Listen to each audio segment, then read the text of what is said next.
Coming to you live from the world headquarters of Concenture Wealth Management. Hey, I hope this finds you doing well. As we get started and start to kick off in summertime, I hope that you have great plans and it's going to be an absolutely fantastic summer for you. Hey, this month, as I was going through and preparing, going and trying to think about what could I share that can be meaningful, I wanted to share a fact with you that you may actually find a little bit scary. 68% of institutional investors are bearish. We're at a 30-year high of professional investors being negative on the outlook for the market. That's a 30-year high.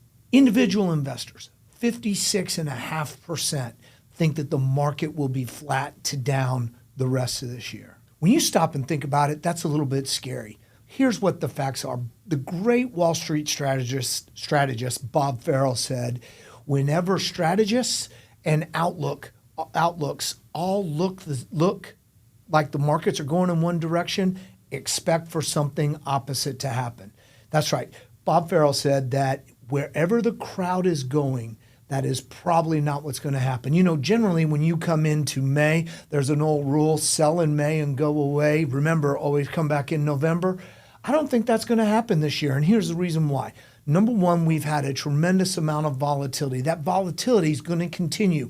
Every time we get a tariff extension or a tariff change, that is absolutely going to change the market and what's going to happen. It's either going to go up when he announces a tariff agreement, or it's going to go down when he says he's tired of it and wants to increase tariffs. The reality is that a well-balanced, well-diversified portfolio gets you through that. Here are the reasons why the markets are going to be strong. We're going to have volatility, but we're going to end up higher than where we are right now. Number one, unemployment is still low.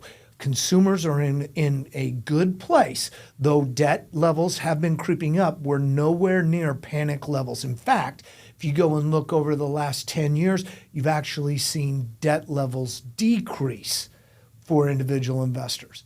That means that they have the ability to weather the storm. Will economic growth slow down a little bit? Yeah, maybe, but we have a lot of catalysts that are pushing forward and a lot of opportunities.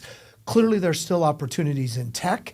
There might be some more opportunity in energy as well as financials. You can go and see that. Right now, we've had interest rates kind of move up because we're trying to figure out what's going to really be the outcome of the big, beautiful bill.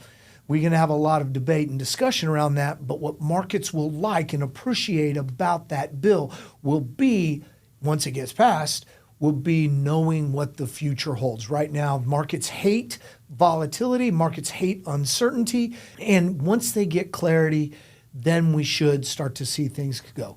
Now, it's going to be a bumpy ride. We're prepared for that. That's the reason why we set cash off on the side. That's the reason why we have money set up for opportunities. That's the reason why we pay attention to cash flow so you get the outcomes that you want. The reality is that long-term trend is still in effect. We are in a long-term bull market, and we've got to be there to be prepared. Hey, I know things can get scary. You can have a lot of questions. If you have any questions, don't hesitate to reach out. If you want to review your portfolio, we're here. Just wanted to touch base, say have a fantastic summer. Hope you enjoy it with family and friends and able to have some really great experiences. But we're here, we're working, and we're paying attention and monitoring and making adjustments where we need to. Have a great month, and we'll see you later.